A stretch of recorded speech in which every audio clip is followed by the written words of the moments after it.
সুবহানাহু ওয়া তাআলা বলেন, আন-নাবিয়্যু আওলা বিল মুমিনিনা মিন আনফুসিহিম ওয়া আজওয়াজুহু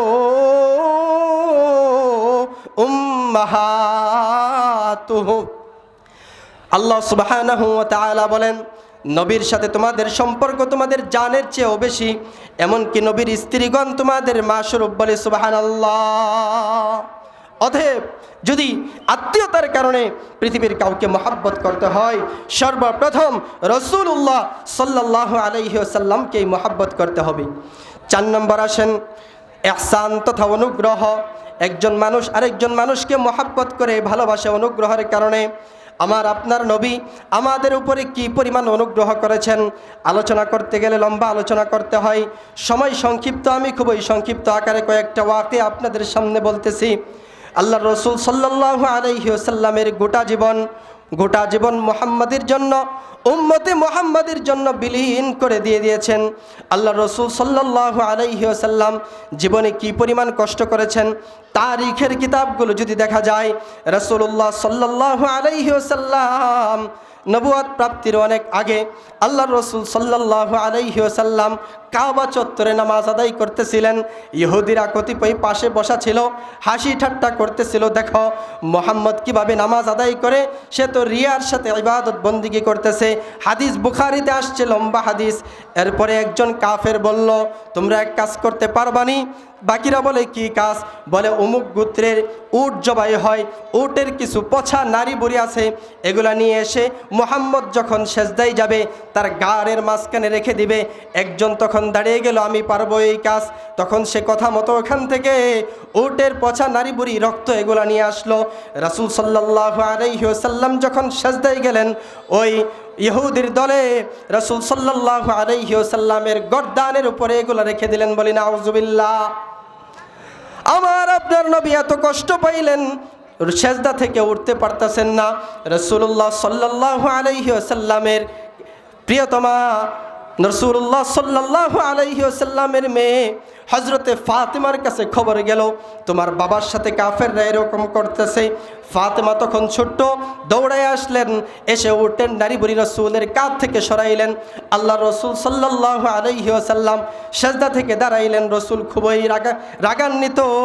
রসুল সাল্লাল্লাহু আলাইহি ওয়াসাল্লাম রাগ হয়ে ওই সময় কাফেরদের জন্য কিছু বদদুয়া করলেন, আল্লাহুম্মা বিকুরাইশিন, আল্লাহুম্মা বিকুরাইশিন, আল্লাহুম্মা বিকুরাইশিন, 3 বার দোয়া করলেন। অথবা রাসূলুল্লাহ সাল্লাল্লাহু আলাইহি ওয়াসাল্লাম কয়েকজন কাফেরদের নেতৃস্থানীয় লোক যারা আবু জাহেল, আবু লাহাব, উতবা, শাইবা, রবিআ, ওয়ালিদ ইবনে মুগীরা, এরকম কয়েকজনের নাম নিয়ে বদদুয়া করলেন। রাসূলুল্লাহ সাল্লাল্লাহু আলাইহি ওয়াসাল্লাম শুধু এতটুকুই কষ্ট করেন নাই, আল্লাহ রসুল নবুয়ত লাভ করার পরে কত কষ্ট যে করেছেন। মক্কায় রাসূলুল্লাহ সাল্লাল্লাহু আলাইহি ওয়াসাল্লাম রাতে দিনে সকালে দুপুরে দাওয়াতের কাজ করেছেন। তায়েফের ময়দানে আল্লাহ রসুল সাল্লাল্লাহু আলাইহি ওয়াসাল্লাম তিনি রক্ত জড়াইছেন, মাথা থেকে পাতা পর্যন্ত রক্ত জড়তেছিল। রাসূলের সারা শরীর ক্ষতবিক্ষত। আল্লাহ রসুল সাল্লাল্লাহু আলাইহি ওয়াসাল্লাম রক্তগুলো মুছতেছিলেন। পাহাড়ের ফেরেশতা এসে হাজির, বলল, ইয়া রাসূলুল্লাহ, ইয়া হাবিবাল্লাহ, আপনি যদি অনুমতি দেন তাহলে এই 2 পাহাড় দিয়ে তায়েববাসীকে একেবারে মিশিয়ে দেওয়া হবে। রাসূল সাল্লাল্লাহু আলাইহি ওয়াসাল্লাম বললেন, না না, তারা ঈমান আনে নাই, বড় হইতে পারে তাদের পরে এমন জেনারেশন আসবে যারা আমার উপর ঈমান আনয়ন করবে। আল্লাহুম্মা হদি কওমি ফাইন্নাহুম লা ইয়ালামুন। এরকমভাবে আল্লাহ রসুল সাল্লাল্লাহু আলাইহি ওয়াসাল্লাম নবুয়ত লাভ করার পরে গোটা 13টা বৎসর মক্কি জিন্দেগি যদি আপনি পড়েন, রসুলের সিরাত যদি আপনি পড়েন, সেখানে দেখবেন আল্লাহ রসুল সাল্লাল্লাহু আলাইহি ওয়াসাল্লাম দ্বীনের জন্য, ইসলামের জন্য কি পরিমাণ কষ্ট, কি পরিমাণ মুজাহাদা করেছেন। শুধু এতটুকুই নয়, সর্বশেষে রাসূলুল্লাহ সাল্লাল্লাহু আলাইহি ওয়াসাল্লাম যখন মক্কায় সাকসেস হইতে পারলেন না, কাফেরদের জ্বালা যন্ত্রণা সহ্য করতে পারতেছিলেন না, ওই মুহূর্তে আল্লাহ রসুল সাল্লাল্লাহু আলাইহি ওয়াসাল্লাম আল্লাহ সুবহানাহু ওয়া তাআলার আদেশে, আল্লাহ তাআলার অনুমতি সাপেক্ষে মক্কা ছেড়ে মদিনায় হিজরত করেন। শুধু সেখানেই নয়, সেখানে যাওয়ার পরেও অনেক নির্যাতনের শিকার হয়েছেন। অতএব রাসূলুল্লাহ সাল্লাল্লাহু আলাইহি ওয়াসাল্লামের ইহসান অনুগ্রহ আমাদের উপরে অনেক। অতএব যদি ইহসানের কারণে পৃথিবীর কোনো মানুষকে মহব্বত করতে হয়, ভালোবাসতে হয়, তাহলে সর্বপ্রথম আল্লাহর রাসূল সাল্লাল্লাহু আলাইহি ওয়াসাল্লামকেই বেশি মহব্বত করতে হবে। কথা বলেন ঠিক না বেঠিক? আলোচনা করতেছিলাম নবীকে কেন মহব্বত করব, এর পিছনে মৌলিক 4টা কারণ। ওই 4টা কারণেও রসুলকে মহব্বত করতে হয়। এবার আসেন সাহাবা ইকরামের ভিতরে নবীর কি পরিমাণ মহব্বত ছিল, নবীর কি পরিমাণ ভালোবাসা ছিল, একটা ওয়াকিয়া আমি আপনাদের সামনে পেশ করি। তাহলে আমরা বুঝতে পারবো যে আমাদের মহব্বত আর সাহাবা ইকরামদের মহব্বতের ভিতরে কি পরিমাণ পার্থক্য রয়েছে। ইসলামের প্রথম খলিফা হজরতে আবু বকর সিদ্দিক রাদিয়াল্লাহু তাআলা আনহু মক্কি জিন্দিগিতে যখন ইসলামের শুরু জমানা, মুসলমানের সংখ্যা 39 থেকে 40 হবে, এই মুহূর্তে হজরতে আবু বকর সিদ্দিক রাদিয়াল্লাহু তাআলা আনহু রসুলের কাছে গেলেন, ইয়া রাসূলুল্লাহ, ইয়া হাবিবাল্লাহ, ইসলাম যদি সত্য হয়ে থাকে, কোরআন যদি সত্য হয়ে থাকে, জান্নাত জাহান্নাম যদি সত্য হয়ে থাকে, তাহলে দ্বীনের প্রচার প্রসার, ইসলামের প্রচার প্রসার, কোরআনের কথা আমরা কেন চুপি চুপি আদায় করব? আমরা কেন চুপিসারে মানুষদেরকে দ্বীনের দাওয়াত দেব? ইয়া রাসূলুল্লাহ, আপনি অনুমতি দিন, আজকের পর থেকে মানুষদেরকে দ্বীনের দাওয়াত দিব, প্রকাশ্যে ইসলামের কথা বলবো। আল্লাহর রাসূল সাল্লাল্লাহু আলাইহি ওয়াসাল্লাম বললেন, আবু বকর থামো, ইসলামের শুরু জমানা, কাফেরদের পক্ষ থেকে আক্রমণের আশঙ্কা আছে, তোমার ক্ষতি হতে পারে। কিন্তু আবু বকর সিদ্দিকের এত জোশ ছিল ইমানের ভিতরে, উনি রাসূলুল্লাহ সাল্লাল্লাহু আলাইহি ওয়াসাল্লামের কাছে বারবার পিড়াপিড়ি করলেন। এক পর্যায়ে আল্লাহর রাসূল সাল্লাল্লাহু আলাইহি ওয়াসাল্লাম ওনাকে অনুমতি দিয়েই দিলেন। দেওয়ার পরে আল্লাহর রাসূল সাল্লাল্লাহু আলাইহি ওয়াসাল্লামের অনুমতি নিয়ে আবু বকর সিদ্দিক রাদিয়াল্লাহু তাআলা আনহু কাবা চত্বরে গিয়ে গেলেন।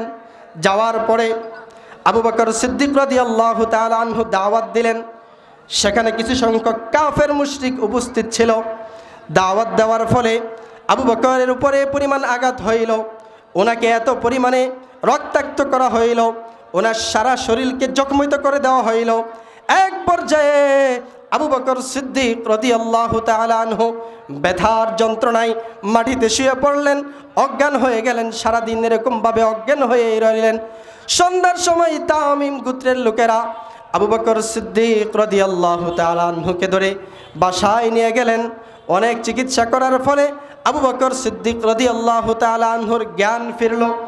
জ্ঞান ফেরার পরে সর্বপ্রথম ওনার কথা যেটা ছিল তারিখের কিতাবগুলোতে আসছে, সেটা আমাদের সকলের জন্য লক্ষণীয়। আবু বকর সিদ্দিক রাদিয়াল্লাহু তাআলা আনহুর সর্বপ্রথম কথা ছিল জ্ঞান ফেরার পরে যে আমার রাসূল কেমন আছেন? বলি সুবহানাল্লাহ, জোরে বলি সুবহানাল্লাহ। উপস্থিত লোকজন যারা ছিল তারা বলল, হে আবু বকর, যেই মুহাম্মদের কারণে তুমি রক্তাক্ত হয়েছ, তোমার সারা শরীর জখমিত হয়ে গেছে, সারাটা দিন তুমি এরকমভাবে অজ্ঞান ছিলে, তুমি কিভাবে সেই মুহাম্মদের নাম মুখে নিচ্ছ? তোমার ভিতরে কি লজ্জা শরম নেই? একথা বলার পরে সঙ্গে সঙ্গে আবু বকর সিদ্দিক রাদিয়াল্লাহু তাআলা আনহু কসম করে ফেললেন, যতক্ষণ পর্যন্ত আমি নবীর খবর সম্পর্কে জানতে না পারবো, নবীর অবস্থা সম্পর্কে জানতে না পারবো, ততক্ষণ পর্যন্ত এক ফোঁটা পানিও মুখে দিব না। বলি সুবহানাল্লাহ, জোরে বলি সুবহানাল্লাহ। ওনার মা বললেন, হে আবু বকর, তুমি এত পিড়াপিড়ি করিও না, ধৈর্য ধারণ করো। এই মুহূর্তে যদি নবীর কাছে তোমাকে নিয়ে যায় তাহলে সমস্যা হতে পারে, কাফেরদের পক্ষ থেকে আবার আক্রমণ হইতে পারে। অতঃপর রাত যখন গভীর হইল, আবু বকর সিদ্দিক রাদিয়াল্লাহু তাআলা আনহুকে রাতের অন্ধকারে ওনার মা নবীজির দরবারে নিয়ে গেলেন। আবু বকর সিদ্দিক রাদিয়াল্লাহু তাআলা আনহু নবীজিকে দেখা মাত্রই বুকের সাথে জড়িয়ে ধরলেন, নবীজিও তাকে জড়িয়ে ধরলেন। বলি সুবহানাল্লাহ। এরপরে আবু বকর সিদ্দিক রাদিয়াল্লাহু তাআলা আনহু কাঁদেন, এদিকে রাসূলুল্লাহ সাল্লাল্লাহু আলাইহি ওয়াসাল্লামও কাঁদেন। সর্বশেষ আবু বকর সিদ্দিক বললেন, ইয়া রাসূলুল্লাহ, ইয়া হাবিবাল্লাহ, আমার মার জন্য দোয়া করুন, আল্লাহ তাআলা যেন ওনাকে ইসলামের ছায়ার তলে ছায়া দেন। বলি সুবহানাল্লাহ। এরপরে রাসূলুল্লাহ দোয়া করলেন। দোয়ার বদৌলতে আবু বকর সিদ্দিক রাদিয়াল্লাহু তাআলা আনহুর মা ইসলাম ধর্ম গ্রহণ করলেন এবং ইসলামে ধন্য হলেন। বলি সুবহানাল্লাহ। একটা ওয়াকিয়া বললাম শুধু এতটুকু বোঝানোর জন্যে যে আমার আপনার মহাব্বত নবীর প্রতি আর সাহাবা ইকরামের মহাব্বত কীরকম ছিল, আমরা নবীকে কী পরিমাণ মহাব্বত করি আর সাহাবা ইকরাম কী পরিমাণ মহাব্বত করেন। এরকমভাবে যদি আলোচনা করি, লম্বা আলোচনা করা যায়। ইসলামের দ্বিতীয় খলিফা হজরতে ওমর ইবনুল খাত্তাব রাদিয়াল্লাহু তাআলা আনহু, আপনারা সকলেই চিনেন ওমর ইবনুল খাত্তাবকে। আপনারা চিনেন ওমর ইবনুল খাত্তাবকে? সংক্ষিপ্ত একটু পরিচয় দেই। ওমর ইবনুল খাত্তাব রাদিয়াল্লাহু তাআলা আনহু, তিনি তো ওই ব্যক্তি জিনার চিরকুট থেকে সেই নীল নদে পানি প্রবাহিত হয়েছিল। ওমর ইবনুল খাত্তাব রাদিয়াল্লাহু তাআলা আনহু, তিনি তো এমন ব্যক্তি, রাসূলের ইন্তেকালের পরে মক্কাতে ভূমিকম্প হওয়া শুরু হইল। হযরতে ওমর ইবনুল খাত্তাব রাদিয়াল্লাহু তাআলা আনহু হাতে লাঠি নিয়ে মরুভূমিতে বের হয়ে গেলেন এবং মরুভূমিতে হাতে লাঠি রেখে বললেন, হে মরুভূমি তুমি শান্ত হয়ে যাও। তার কারণ হচ্ছে এখানে জনাবে মুহাম্মদুর রাসূলুল্লাহ শুয়ে আছেন, তুমি নড়াচড়া করতে পারো না। সঙ্গে সঙ্গে মদিনার ভূমি একেবারে স্তব্ধ হয়ে গেল, নীরব হয়ে গেল। আজও পর্যন্ত মদিনাতে এরকমভাবে এই মদিনার মুনাওয়ারাতে এখনো পর্যন্ত এরকমভাবে এই হয় নাই। অতএব রাসূলুল্লাহ সাল্লাল্লাহু আলাইহি ওয়াসাল্লামের মুহাব্বত ওনার ভিতরে কি পরিমাণ ছিল। ওমরে ফারুক রাদিয়াল্লাহু তাআলা আনহুর একটা ঘটনা আমি আপনাদেরকে শোনাই। সেই ওমরে ফারুক রাদিয়াল্লাহু তাআলা আনহু আল্লাহর রাসূলের যখন ইন্তেকাল হয়ে গেল, ইন্তেকাল হওয়ার পরে ওমরে ফারুকের কাছে খবর গেল, হে ওমরে ফারুক, রাসূল তো ইন্তেকাল করেছেন।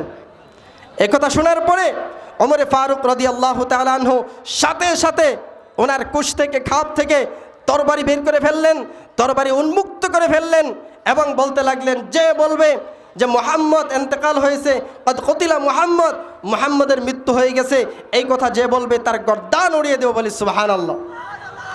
এই কথাটা বলেছিলেন তিনি ওইখান থেকেই, যে রসুলের মুহাব্বত ওনার ভিতরে কি পরিমাণ ছিল, রসুলের ভালোবাসা ওনার ভিতরে কি পরিমাণ ছিল। ওমর ফারুক রাদিয়াল্লাহু তাআলা আনহু প্রায় সময় আকাঙ্ক্ষা করে, আফসোস করে একটা কথা বলতেন, যে আবু বকরের এক রাতের আমল যদি আমার আমল নামায় হয়ে যায় তাহলে নিজের জীবনটাকে ধন্য মনে করবো, বলি সুবহানাল্লাহ। ওমর ফারুক রাদিয়াল্লাহু তাআলা আনহু একজন জলিলুল কদর সাহাবী ছিলেন। তারপরেও এমন আফসোস কেন করতেন? আপনারা ঘটনা জানেন, আবু বকর সিদ্দিক রাদিয়াল্লাহু তাআলা আনহুর সেই রাতের ঘটনা। আবু বকর সিদ্দিক রাদিয়াল্লাহু তাআলা আনহু যখন রসুলের সাথে মক্কা থেকে মদিনায় হিজরত করতেছিলেন, তখন মক্কা থেকে বের হওয়ার পরে রাসূলুল্লাহ সাল্লাল্লাহু আলাইহি ওয়াসাল্লামের সাথে আবু বকর সিদ্দিক রাদিয়াল্লাহু তাআলা আনহু গারে সৌরের মধ্যে গেলেন। সেখানে 3 রাত আত্মগোপন করেছিলেন। গারে সৌরে রাসূল সাল্লাল্লাহু আলাইহি ওয়াসাল্লাম ঢোকার আগে যেই হালত হয়েছিল, যেই কাইফিয়ত হয়েছিল, যেই আলোচনা হয়েছিল, পৃথিবীর ইতিহাসে স্বর্ণ অক্ষরে লিপিবদ্ধ আছে। আবু বকর সিদ্দিক রাদিয়াল্লাহু তাআলা আনহু রাসূলকে বললেন, ইয়া রাসূলুল্লাহ, ইয়া হাবিবাল্লাহ, আপনি গর্তের ভিতরে প্রবেশ করবেন না। তার কারণ হচ্ছে, আপনি যদি গর্তের ভিতরে প্রবেশ করেন তাহলে এখানে বিষাক্ত পোকামাকড়, বিষাক্ত সাপ থাকতে পারে, যার ছোবলে দংশনে আপনার ইন্তেকাল হয়ে যাইতে পারে। অতএব আপনি এখানে দাঁড়ান, আমি গর্তের ভিতরে প্রবেশ করব। আবু বকর সিদ্দিক রাদিয়াল্লাহু তাআলা আনহু নিজের জীবনকে বাজি রেখে গর্তের ভিতরে প্রবেশ করলেন। গর্তের ভিতরে ছোট ছোট অনেকগুলো ছিদ্র ছিল, সবগুলো ওনার সাথে থাকা যে কাপড় ছিল, কাপড়কে টুকরো টুকরো করে গর্তের ছিদ্রগুলো বন্ধ করেছিলেন। সর্বশেষ 2টা গর্ত ছিল, যেই 2টা গর্ত বন্ধ করার মতো কাপড়ের টুকরা ওনার কাছে ছিল না। রাসূল সাল্লাল্লাহু আলাইহি ওয়াসাল্লাম গর্তে অবতরণ করলেন। করার পরে আবু বকর সিদ্দিক রাদিয়াল্লাহু তাআলা আনহুর উরুতে মাথা রেখে রাসূল সাল্লাল্লাহু আলাইহি ওয়াসাল্লাম ঘুমিয়ে গেলেন। আবু বকর সিদ্দিক রাদিয়াল্লাহু তাআলা আনহু এভাবে বসে আছেন, রাসূল ঘুমাচ্ছেন। এক পর্যায়ে গর্ত থেকে সাপ বের হয়ে আবু বকরকে দংশন করেছে। কোনো বর্ণনা মতে বিচ্ছু দংশন করেছে। আবু বকর সিদ্দিক রাদিয়াল্লাহু তাআলা আনহু ব্যথার যন্ত্রণায় একেবারে ওনার চোখ থেকে পানি টপ টপ করে পড়তেছিল। এক ফোঁটা পানি রাসূলুল্লাহ সাল্লাল্লাহু আলাইহি ওয়াসাল্লামের চেহারায় আনোয়ারের উপর পড়ে গেল। পড়ে যাওয়ার সাথে সাথে আল্লাহর রাসূল সাল্লাল্লাহু আলাইহি ওয়াসাল্লামের ঘুম ভেঙে গেল। আল্লাহর রাসূল সাল্লাল্লাহু আলাইহি ওয়াসাল্লাম বললেন, হে আবু বকর, তোমার কি হয়েছে? আবু বকর সিদ্দিক রাদিয়াল্লাহু তাআলা আনহু ঘটনা বললেন। আল্লাহর রাসূল সাল্লাল্লাহু আলাইহি ওয়াসাল্লাম তৎক্ষণাৎ ওনার পবিত্র লালা মুবারক ওই দংশিত স্থানে লাগাই দিলেন। দেওয়ার সাথে সাথে ব্যথা একেবারে রিমুভ হয়ে গেল। বলে সুবহানাল্লাহ। কি পরিমাণ নবীকে মহব্বত করতেন সাহাবায়ে ইকরাম। এরকমভাবে হজরতে উসমান ইবনে আফফান রাদিয়াল্লাহু তাআলা আনহু, তিনিও নবীকে অনেক জান প্রাণ দিয়ে মহব্বত করতেন। এগুলো তো ছিল সাহাবায়ে ইকরামদের মহব্বত, কিন্তু সাহাবায়ে ইকরামের পরে তাবেঈন, তাবেঈন, আইম্মায়ে মুজতাহিদিন, সলফে সালিহিন, একেবারে আমাদের আকাবির হজরত যারা আছে তাদের ইতিহাসে যদি আমরা দেখি যে তারা নবীকে কী পরিমাণ মহব্বত করেছেন, আমরা এরকমভাবে যদি ওনাদের ওয়াকিয়াগুলো পড়ি, যেরকম হজরতে হুসাইন আহমদ মাদানী রহমতুল্লাহি আলাইহি দারুল উলুম দেওবন্দের তিনি শাইখুল হাদিস ছিলেন, অনেক বড় একজন আলেম বুজুর্গ ছিলেন।